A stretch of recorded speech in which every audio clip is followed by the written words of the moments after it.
Une autre façon de résoudre, de trouver l'aire du triangle, alors c'est toujours base fois hauteur divisé par 2. C'est en utilisant les angles.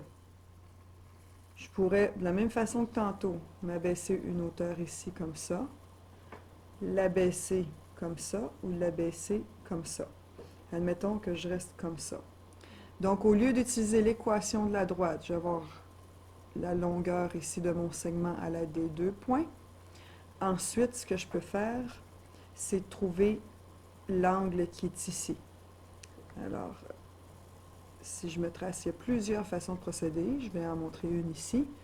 Cet angle-ci, tout cet angle-là, c'est 123,6 degrés. Ce sont des angles correspondants.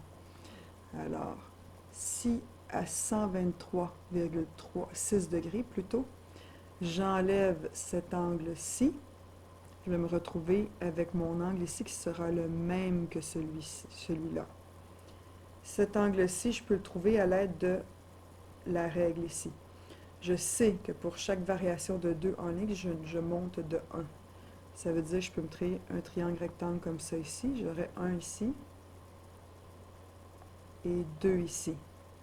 Pour trouver cet angle-là, tan moins 1 de 2 sur 1. Et ça me donne 63,43 degrés. J'ai donc ici 63,43 degrés.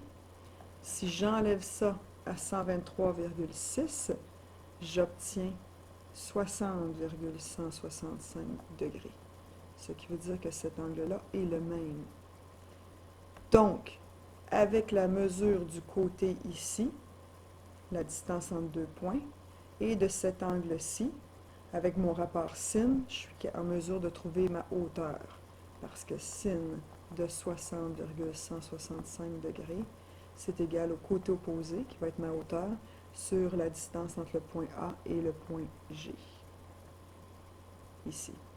Qu'on va connaître à l'aide de la distance entre 2 points. Ça, c'est une autre façon.